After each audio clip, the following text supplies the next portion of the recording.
Okay, we're back for Wisdom of the Vedas, the third installment. And today we're going to talk about karma. All about karma. What is karma? Now, I'm kind of going to leave more time than usual, I think, for answering your questions about karma, because this is probably one of the topics that you actually think about often and probably already have some questions about. But first, let me give you a brief introduction to the concept. So, most people think that karma is a bad thing, but actually, karma is just a thing. It's not bad or good. Bad karma is a bad thing, and good karma is a good thing. Bad karma means stuff that's going to make your life difficult, and good karma means stuff that's going to make your life easy. So some people think that karma is bad. Oh no, it's my karma. But actually what they're talking about there is bad karma. So also when you win the lotto or you just wake up feeling happy, that's also your karma. Another misconception that people have is that karma is destiny. And whether or not that's true is hard to say, because in the Western world there really isn't a clear consensus on what destiny is. So let me explain to you exactly what karma is, and then you can decide whether or not it's exactly the same as the way you understand the word destiny. Karma is based on the root word kri, which means to do things. So all kinds of words about action come from this root kri. And so, there you go. It has a different sense immediately off the bat than destiny does to most people. Karma means doing something. Whereas destiny, people think of something as being done to you. Right? So karma is about doing something. But the interesting thing is that there's a cause and effect which happens whenever you do something. And I also want to talk about the root of where karma comes from. It's very interesting. But karma means to set something in motion. When you do something, you set stuff in motion. So, for example, when I click on the button that says start the live stream, then that sends out an effect to the internet, which communicates to some server somewhere, which communicates to YouTube, and then causes an effect. So that's how karma works. So that there's a destiny of pushing the start stream button. There's a certain destiny that happens as a result of that. As a result of pushing start streaming, there's a destiny that pretty soon my face is going to be on the internet. So it's like that no matter what you do. If you pick up a wallet off the sidewalk, you set a certain chain of events in motion.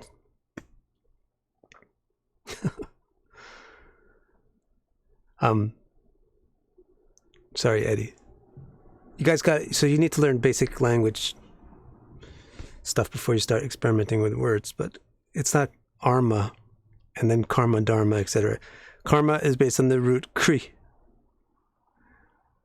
Dharma is based on the word ta. Okay, and then ma means something which possesses that quality. All right, and also somebody wanted to know how you can judge if the karma is good or bad. If the effect is good, then the cause was good. If the effect is bad, then the cause was bad.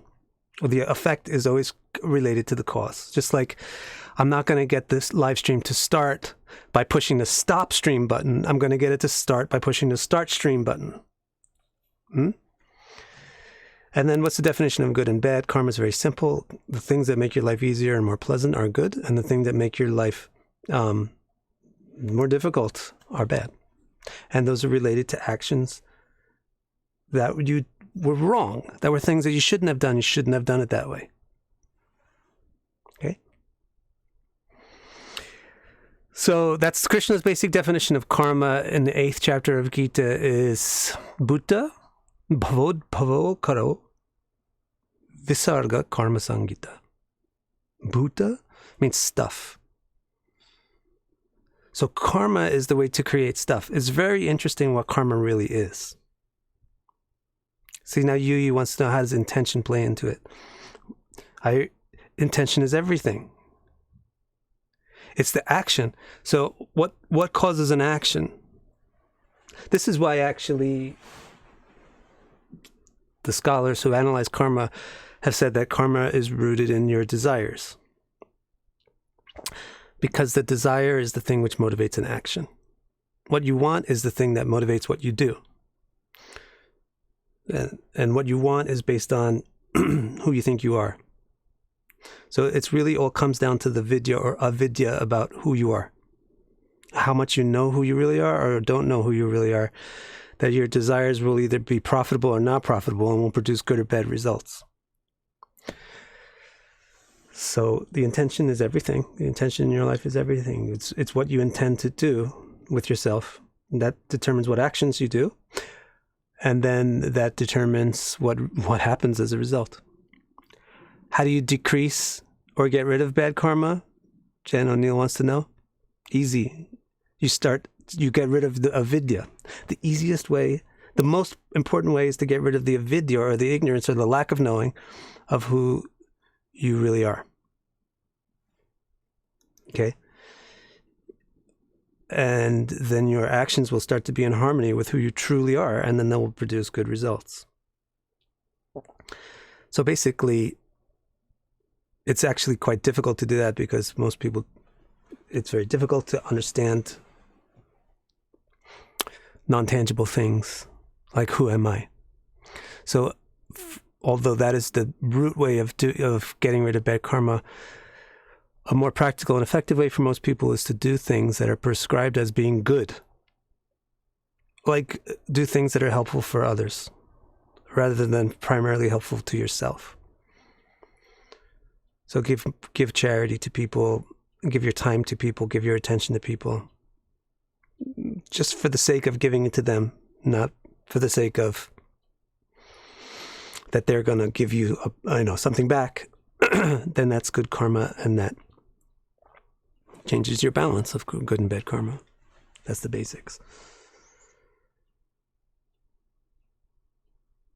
Black Till Blue is really trying to get me to explain that there's 3 specific kinds of karma. There's karma, akarma, and vikarma.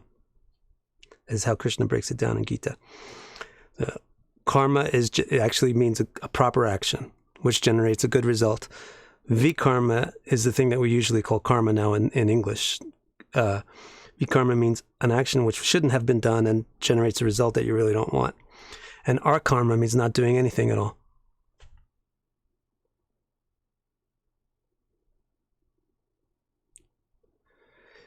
All right.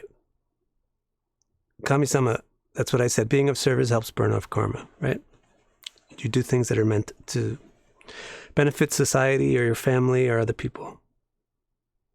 So, the time that a mother takes to make a lunch for the kid that's going to school is good karma. That's the thing that she's supposed to be doing. That's good for her. Also, it should be the thing you're supposed to be doing, which is related to who you are in relation to other people.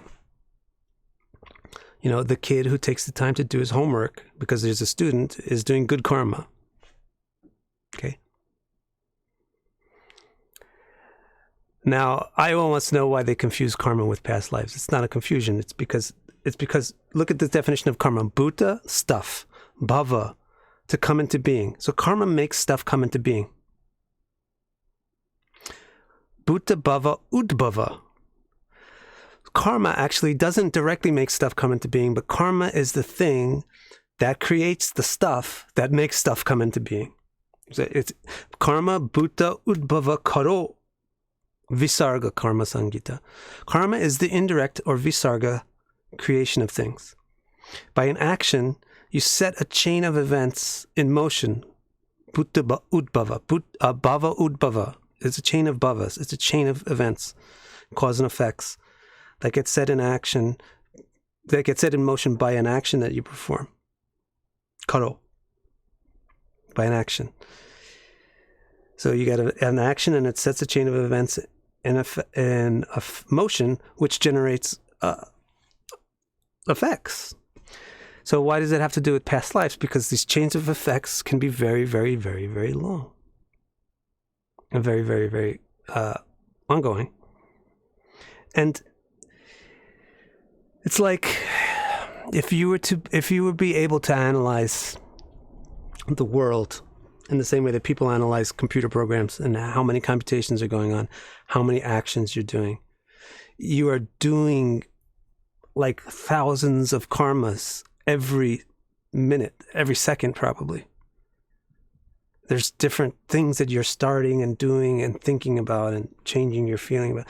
There's so many, you're setting in motion so many chains of events, and it gets so complicated because they're all getting wrapped up into each other and blending into each other or splitting from each other or contradicting each other. So sometimes it takes a very long time for a certain effect, for a certain cause to be able to produce its effect, because that effect doesn't match with the other things that you have coming. So this is why, if you were here for the Friday or Thursday session about Yamaraja and Bharani Nakshatra, this is why there's a whole god with a helper from Vishnu, Yama and Chitragupta, to try to figure all this stuff out. When can this person get these effects manifest for them in a time that fits with the rest of the stuff that's going on in the universe?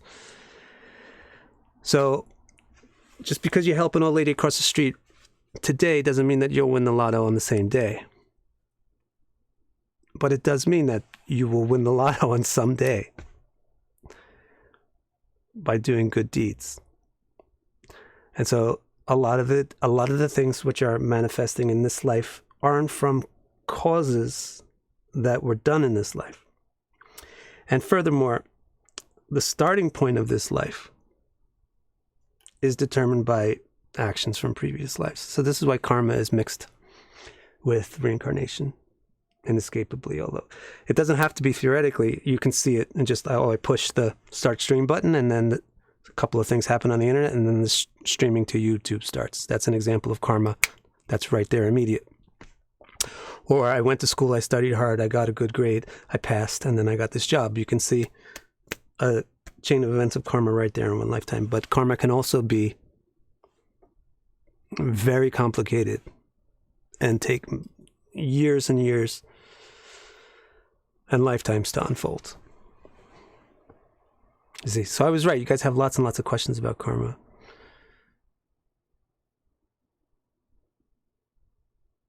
Other people are asking, can we be sthita pragya while doing karma? So some of you guys are pretty learned.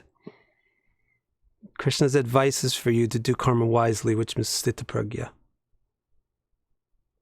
You should be wise about how you do your actions. Yeah. Let me say one more thing about karma. It's very interesting before I address your question. So hold off on the questions for 1 second. I want to make sure that you know this interesting thing about karma. Karma is an eternal thing. Like it's this is hard for you to this was hard for me to grasp. But remember when we did the session about creation? There's nothing which is, there really isn't a creation. There's consciousness, and that's an eternal thing. It's not created or destroyed. And if the things that it perceives are created and destroyed, so that if you think about consciousness for a second, when you think about consciousness, you primarily think of it only as a perceiver. Jenny, I'm not going to do the question again about the soulmate thing. That was from last time. How you get over somebody, it's different for everybody. Everybody has to get over somebody, and it doesn't make it, it's not a different way of getting over them if they're from a past life or not. You just have to get over somebody. So the best way is to find somebody new. Actually, that's what Krishna says in the Gita. He says, raso vargam rasopyasya param drishtva nivartate. He says, the more you try to get over something, the more you just get wrapped up in it. Even if you try to stop getting wrapped up in it. It just sticks in your mind. The only way to really not get wrapped up in something is to get something else that tastes better. So let me tell you this about karma. Think about consciousness. You always think of consciousness. We always think of consciousness as a perceiver, but the interesting thing is consciousness flows both ways, masculine and feminine. So it flows in and out. So the feminine role of karma is the feminine role of consciousness is to perceive, to bring in the world. But the masculine role of consciousness is to exert on the world. So the topic today, which is karma, is this: the perception part of consciousness is one thing, but the exertion part of consciousness is karma. And it's a Shakti of Brahman. It's a power, it's an inherent power of consciousness to do karma, to do deeds. You see? So this is why it's important to understand that karma is an eternal part of you. You always have this ability to do deeds. The thing is that you just want your deeds to be harmonious with the being that you are. Okay? All right. So let's see. Now you guys got tons and tons of questions. So I'm going to take a couple of questions from one. We talked about this already, Davo. How intentions fit in. You have to rewind, possibly.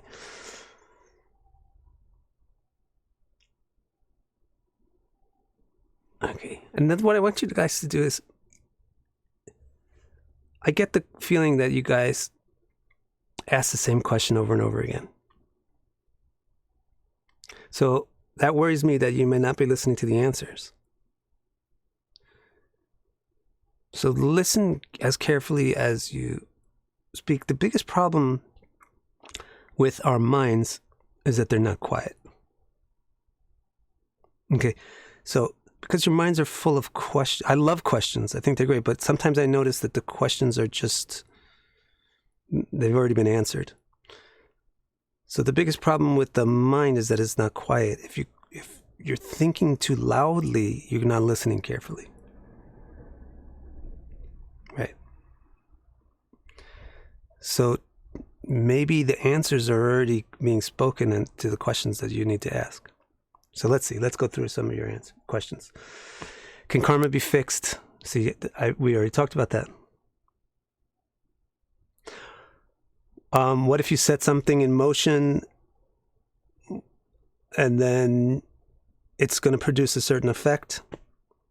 Is that effect definitely going to happen?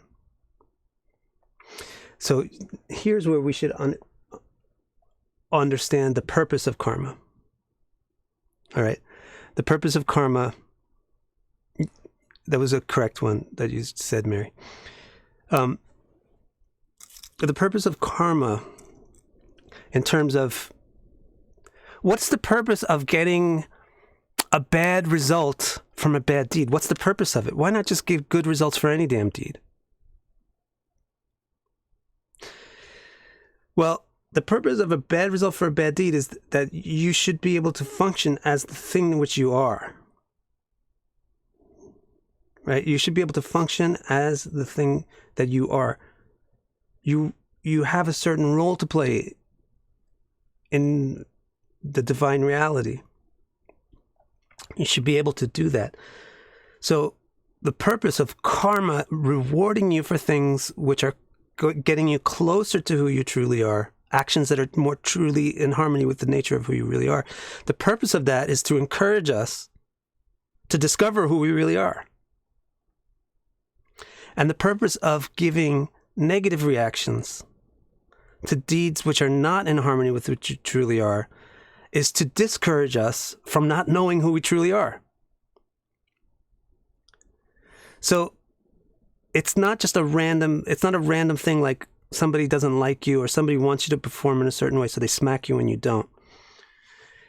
It's all therapy. The whole big gigantic world that we live in is just one big therapeutic. It's just one big therapy session. Karma is one big therapy session. It's the divine therapy for all the karmis. So we're doing deeds which are not really who we truly are, not really in our own, they're not really in our self-interest. So nature is saying, it's not really who you are.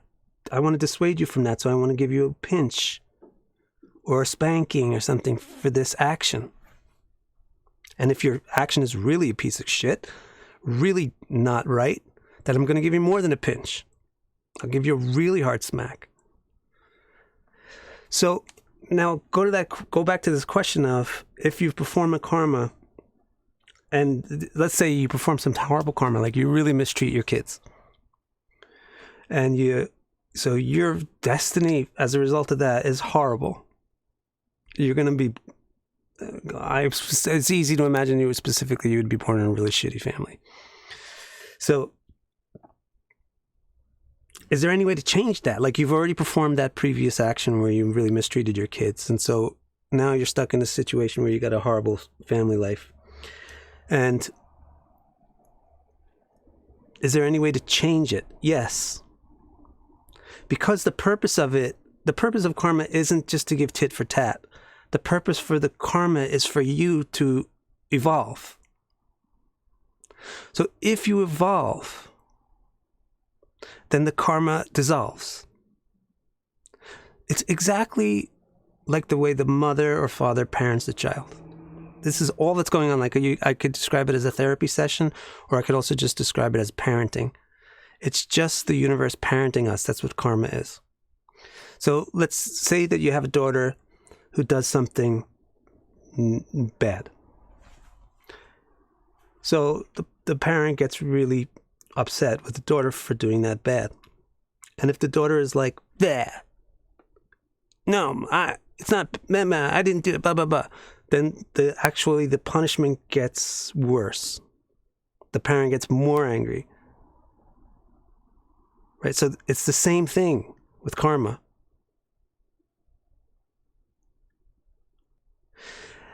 Or let's say if your daughter does something bad and you get angry at her, and then she's like, oh, I'm sorry.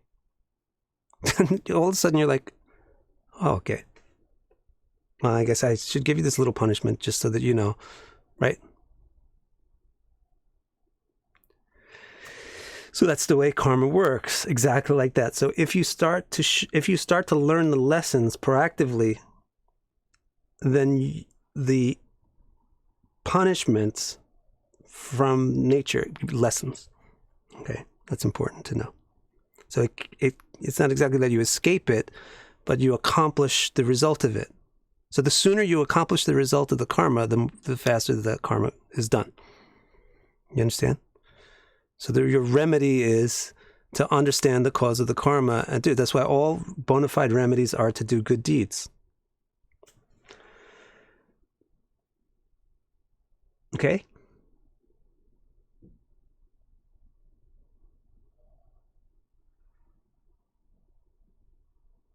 Okay, if you have... Yeah, okay. Let's see what else we got.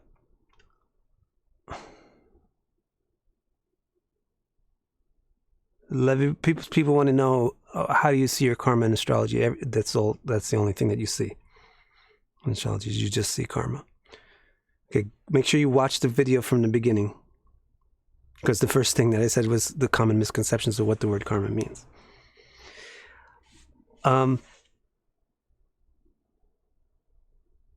How do you help? How can we find our bad karmas?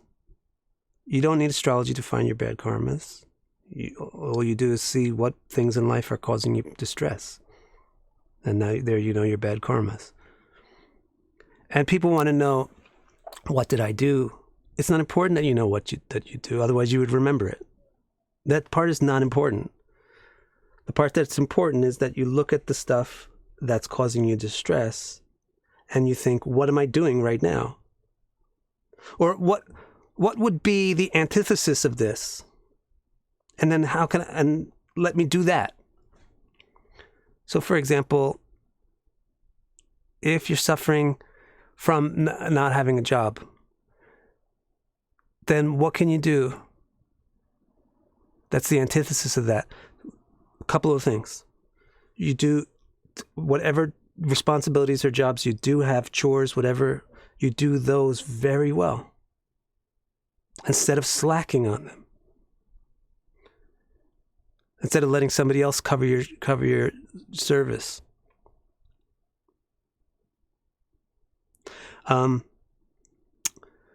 Or you can give somebody else a responsibility and take care of them as an employer. So that's all you have to do.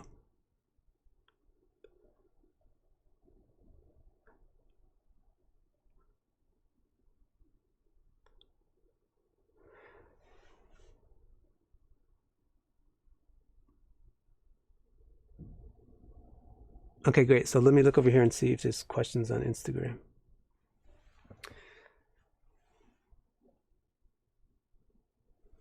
If you're suffering with men in relationships, how do you remedy that?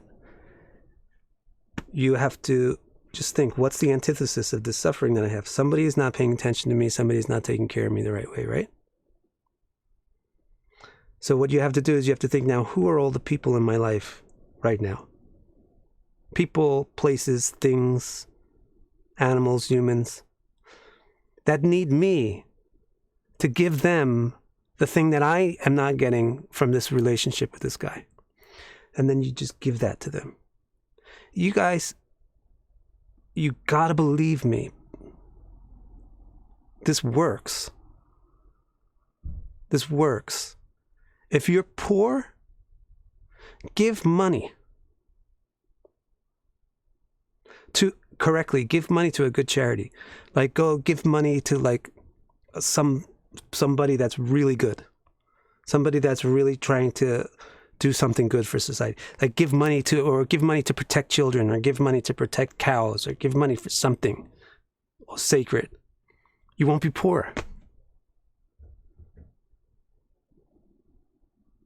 Yeah? If you got a lot of heavy karma with that, you got to do it even more faithfully and not expect such big results back, because you got tons of punishment coming. And you got to do this too. I see this with my daughter, my son, all the time. It's the dumbest thing that people do, but we do it all the time. You hate the person that punishes you. And you hate the fact that you're getting punished.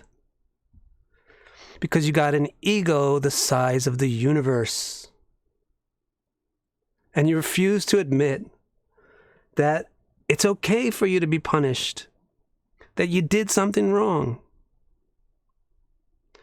And so instead of growing from the punishment, you rebel against the punishment, and it just means that you're going to be punished tomorrow too, and you're going to be punished the next day too. So just give up on the ego that you don't deserve the situation that you're in. Throw that shit out the window, because it is not serving you at all. It is just ruining your life. To have an ego, to have pride, to think that you're not wrong, doesn't do anything for you except make you miserable. So throw that out the window, and then open yourself up to the idea that I can improve. I don't need that person to improve. I need to improve. This is what karma is all about. This is the mystery of the fact that the word karma means your action. Karma means your action. Nobody else does your action. You do your action. Got it? So, I don't know how I got on this tirade. So, we'll just end it. But hopefully that was correct. Yeah, so, yeah, you have to stop thinking, no, I don't deserve this. No, I don't deserve this. You just start thinking, okay, this is happening to me. It's happening to me. Obviously, that means I deserve it. Now, that's not the issue, whether or not I deserve it. The issue is, what do I learn from this? How do I react to this in a way that's not going to make it keep happening? Okay?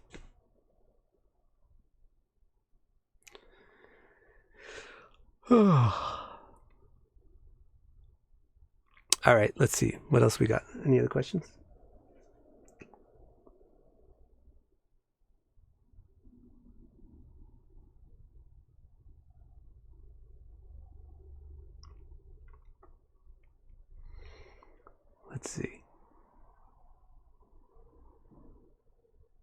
More tirades. See, here's another question. I can go into tirade. Is Pisces being the end of the wheel make it very karmic? So go back to the beginning of the video and look. Please understand the definition of karma. Since a lot of you guys may have just joined before the beginning of the video, let me say this again. Karma doesn't mean bad stuff. Karma doesn't mean destiny. Karma means activities. Kriya. A karma is a kri, an activity which sets in motion chains of causes and effect, which produce certain results. So there's no such thing as Pisces being more karmic. Of course, if you go with some other anybody can define the word karma the way they want. What I'm giving you here is the definition of karma from the Vedas. Okay? It's best to adopt that definition because then you'll understand what the Vedas are saying better when they talk about karma. But if you want to take somebody else's definition of karma, then fine. Maybe Pisces is more karmic than Aries. But as far as the Vedic definition of the word karma goes, Pisces isn't more karmic or less karmic than any other sign or anything like that. No planet is more or less karmic than any other sign, than any other planet. Okay, here's great. What happens when you resolve all your karma? Think about what karma is. Karma is the action that consciousness performs. It's a difficult karma if that action is not in harmony with what the consciousness really is. So what happens if you don't have any difficult karma? You must be doing action which is in harmony with what you truly are. So what happens if you resolve all karma? You'll be very, very, very, very, very, very happy. You'll have ananda. You won't be limited. You won't be punished. You will have grown up. You won't need parenting anymore.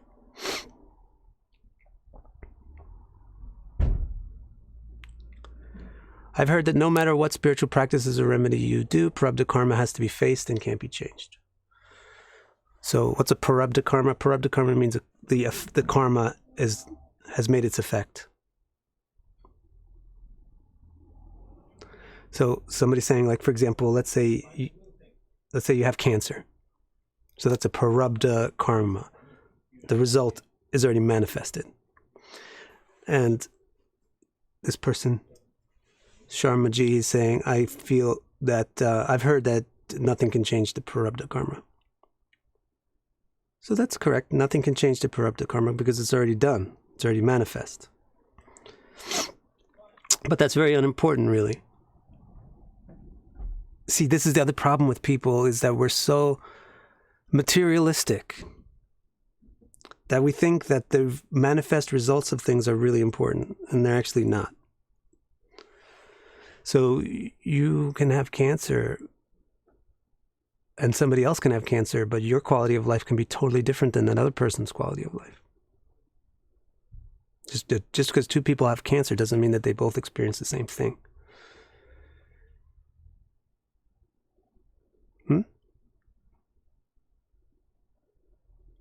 So that's one thing.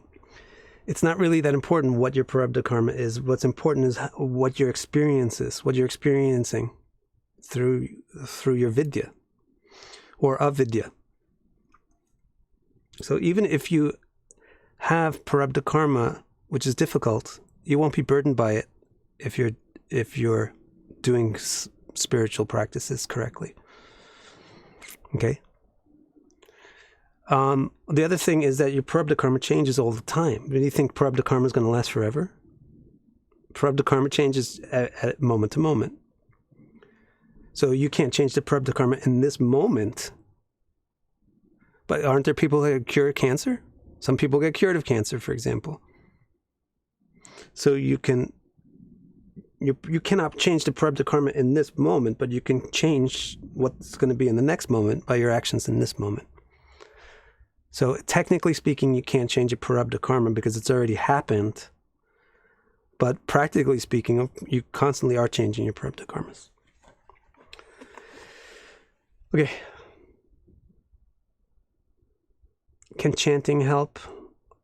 Well, what do you think? If the actions are based on your thoughts and desires, then wouldn't changing the way your mind works change your actions and therefore change your results? And what is chanting? Chanting is a mantra. You're chanting a mantra which will change your thoughts. You're going to think about something specific. That's what chanting a mantra is. To think about something specific as denoted in the words of the thing that you're chanting. So of course, chanting a mantra will change the way you think and feel, and that's going to change the way you act, and that's going to change the life that you experience.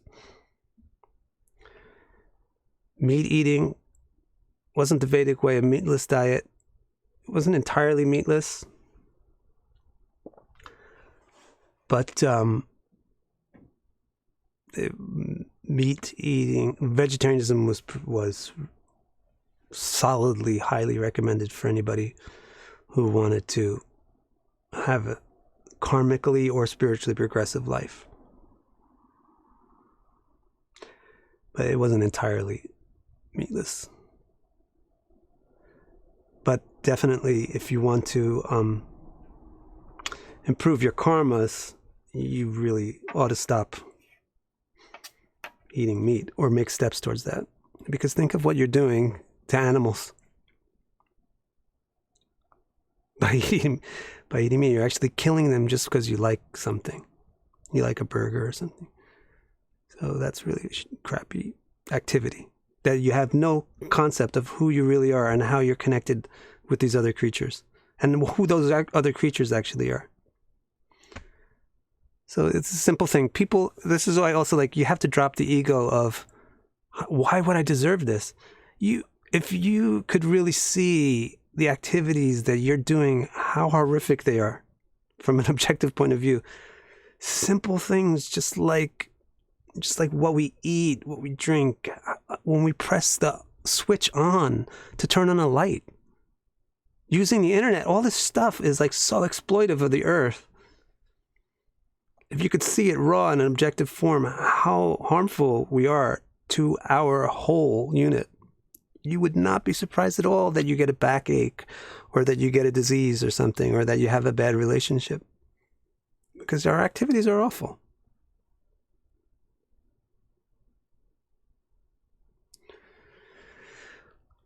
Here, let's take a question from Instagram. This one looks a little bit long. So, we are born into a certain karma that we choose to experience for ourselves? No. Your karma is not really a choice. Karma is the result of an action. You choose to do an action, but then the results of that action. Like, maybe I choose to push over this drum. Now, I didn't know if this drum was going to go flying and then go down the stairs and make a horrible racket, or if it was going to just bounce back and do that stuff. So there's a choice involved in the action, but the reaction is not our choice anymore. It gets set in motion by that choice. So it's not like you choose to be born into a certain karma. You're born with a certain karma because of the karmas, the actions that you've done in the past. The purpose on earth is not your karma. The purpose on earth is the purpose of karma, which is to teach you who you truly are and who you aren't. Your purpose in being born with a certain karma is to learn who you shouldn't be and who you should be.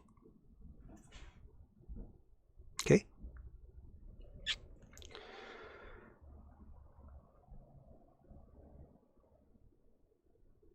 People want to know, again, with astrology, if Prarabdha karma is at the 6th house, the whole freaking chart, all the subcharts, everything is your Prarabdha karma. All right? But it's showing you Prarabdha karma over the course of a lifetime. Over the course of the thing which was created, at that moment that the chart is made, you'll see the Prarabdha karma for it.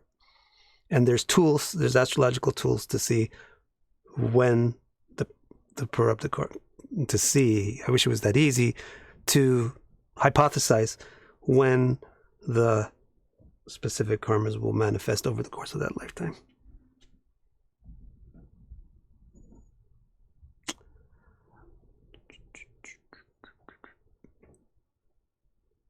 Yeah, this is an interesting question from Yurli.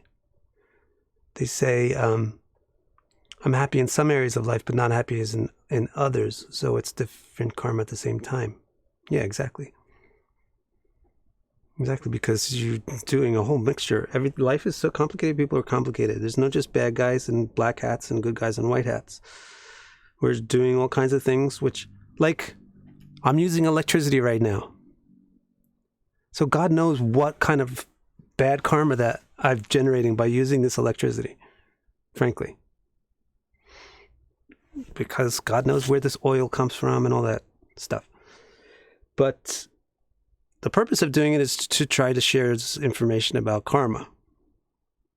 So this is a mixture of good activity and bad activity. So this is why the results... The theory of karma is very simple. You do an action, you get a reaction. But the actual practical way that this works in the real world is so hyper complex. Because every single action is so complexly somewhat good and somewhat bad, and therefore it produces reactions which are some ways good, some ways bad.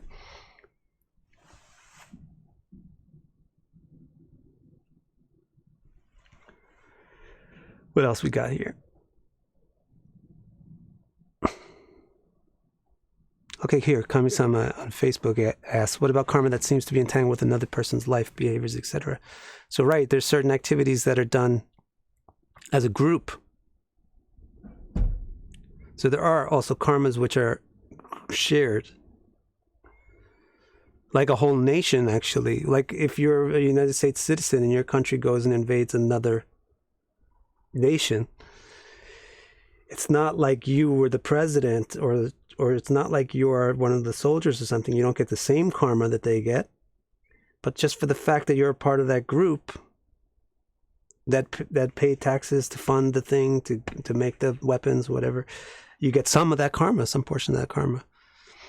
So karma isn't just only what you have done, but also what you participate in. So, you know, some people that are like super holy, pure vegetarians, for example, but it's impossible to be totally holy, pure, and sacred when you live in the world. Because you're always supporting some company or somebody who does something who's in some way connected with meat or whatever. Oh, this is an interesting question.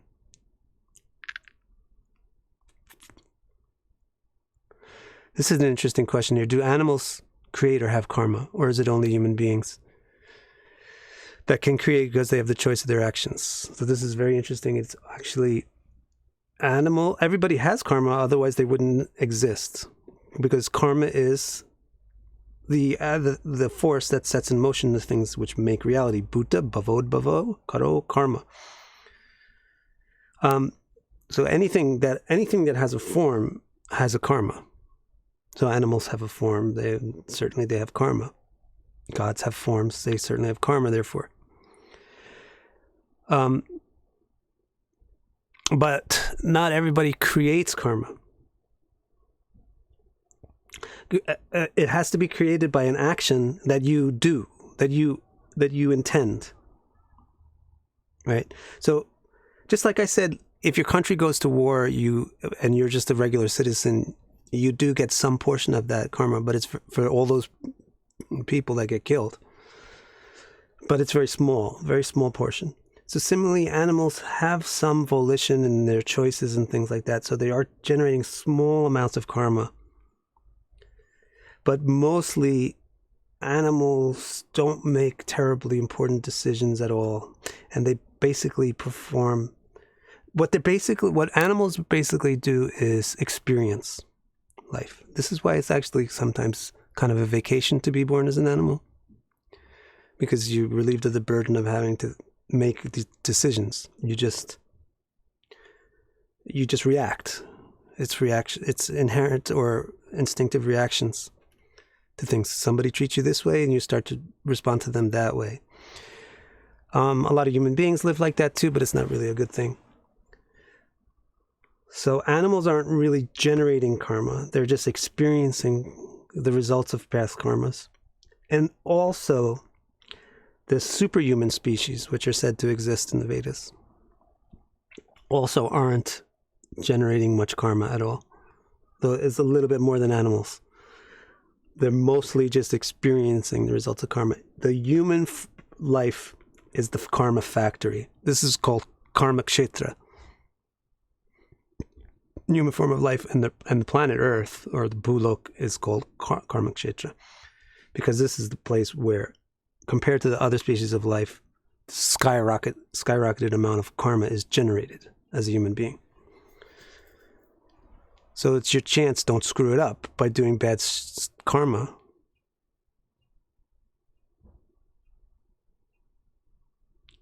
Barry, definitely go watch this video again from the beginning, because he's asking the question if karma can be positive or negative. We covered that. Sure.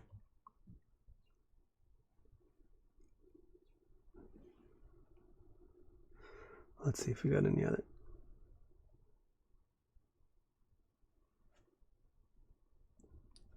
Got some nice comments from April.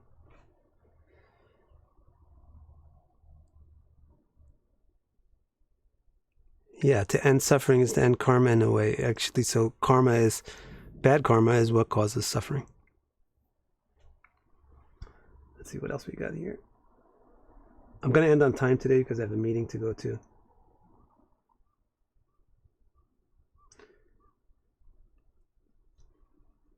Well, this is interesting.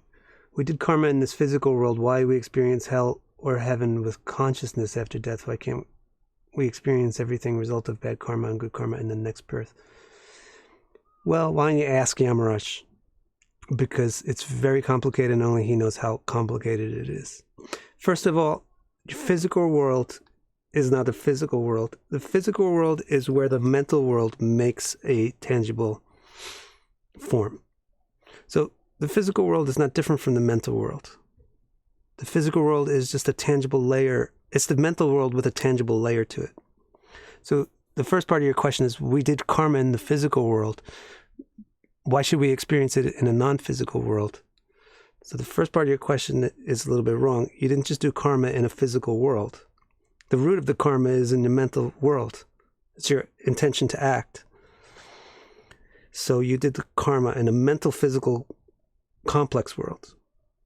So it's not unreasonable logically that you would experience the results of it in a mental world with Yama. And the second part of the question is also wrong. We did karma in the physical world, so why should we experience heaven or hell only in like a mental state? That's also wrong. You don't only experience it there. You also experience it in the result. But certain results are too complex to give in the physical world. So Yama will administer them in his realm, which is a non-physical world. And you may think, oh, I wanted it in the physical world, but that's only because you're so materialistic and you think that the material things are more important than the emotional things, but actually it's the other way around. The emotional experience is the key, and the physical thing is the token or tool for the emotional experience. So it's no less significant to experience karma in Yamalok as it is to experience it on Earth.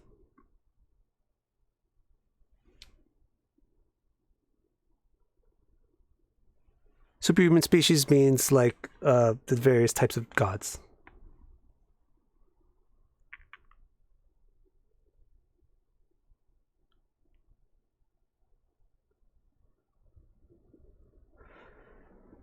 Okay, we got another question here.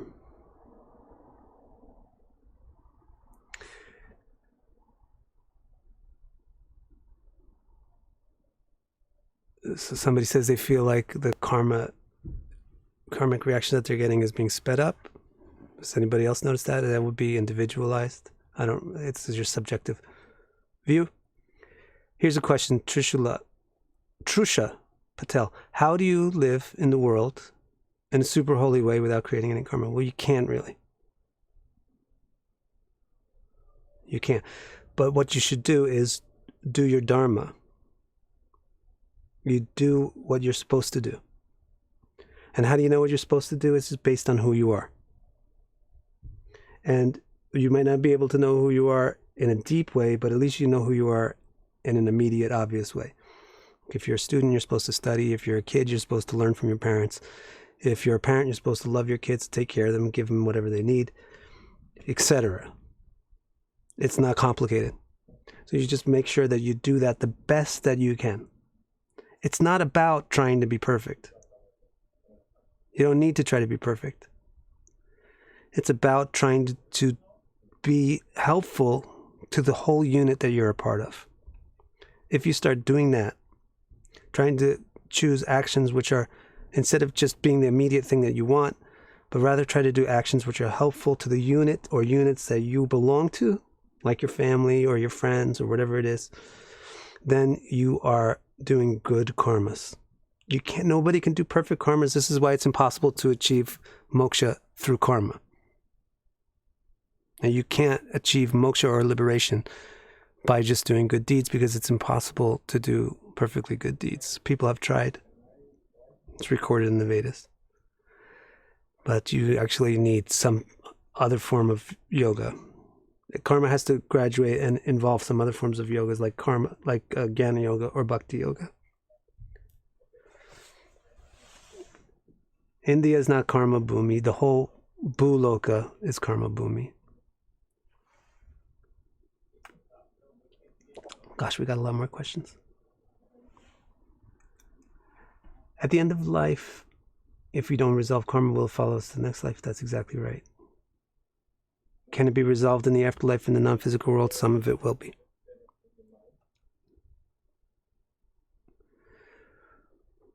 What happens after you finish all your bad karma? You never reincarnate? That's right, because if you finish your bad karma, you know who you are. That's what it means, right? Bad karma are activities which are not really harmonious with who you really are. So if you finished all of bad karmas, that means that your activities are completely harmonious with who you really are. That means you know who you really are. So there's no more messing with incarnations, trying to figure out who you really are. Now you can just be who you really are. So then now you will manifest a true form. Just as you now manifest your form, you have a nose, you have ears, you have eyes, which is an attempt, your attempt. The body that we're manifesting now is part of our attempt to understand who we really are. So similarly, when you get it right, you'll manifest an incredible form of which is who you really are. And that form is not part of karma, it's not a part of prakriti, it's not a part of things that decay and are born.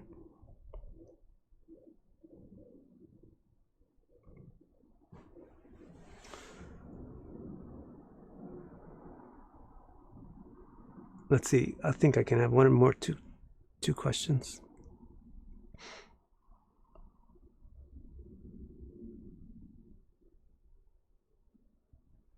Eddie wants to know, do you think all humans only had their most previous past life as one of the nakshatra yoni animals? No, that's not a Vedic idea.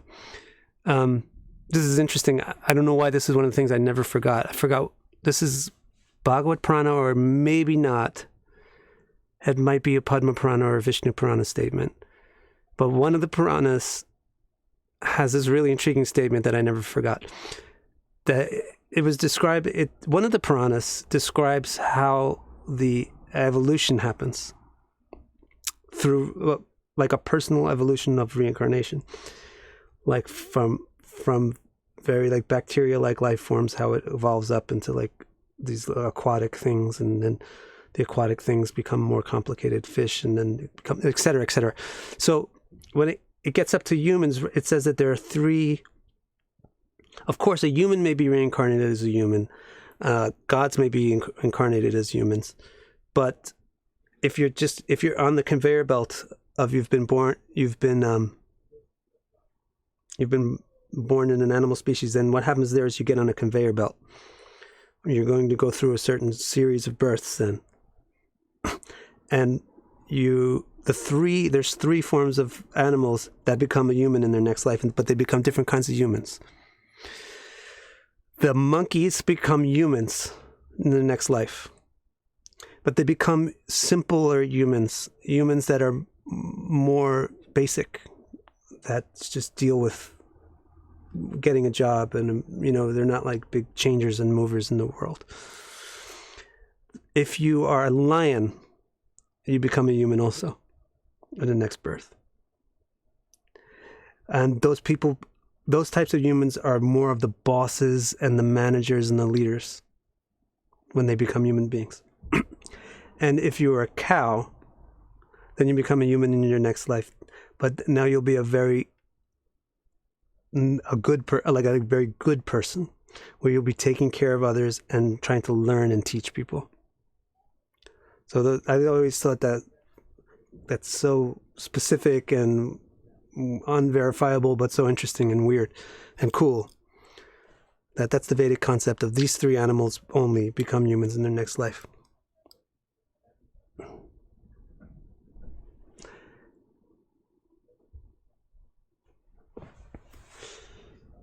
Does your Dharma change over time? This is a good question. So Dharma, we should probably do a session on Dharma.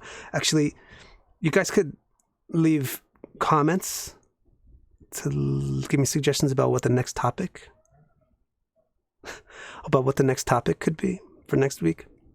Otherwise, I might just think of one of my own, but I also might want to look at your comments to see. Yeah. Dharma, maybe that would be a good one. But yes, Dharma, or the thing which you should do, does change over life because you change over life. So the Dharma while you're a student is different from the Dharma when you're an employee, is different from the Dharma when you're a parent, is different from the Dharma when you're retired. And the Dharma for a person that has a lot of artistic skill is different from a Dharma that has a lot of technological skill, is different from the Dharma for a person that, everybody has a different Dharma, and everybody's Dharma changes over time.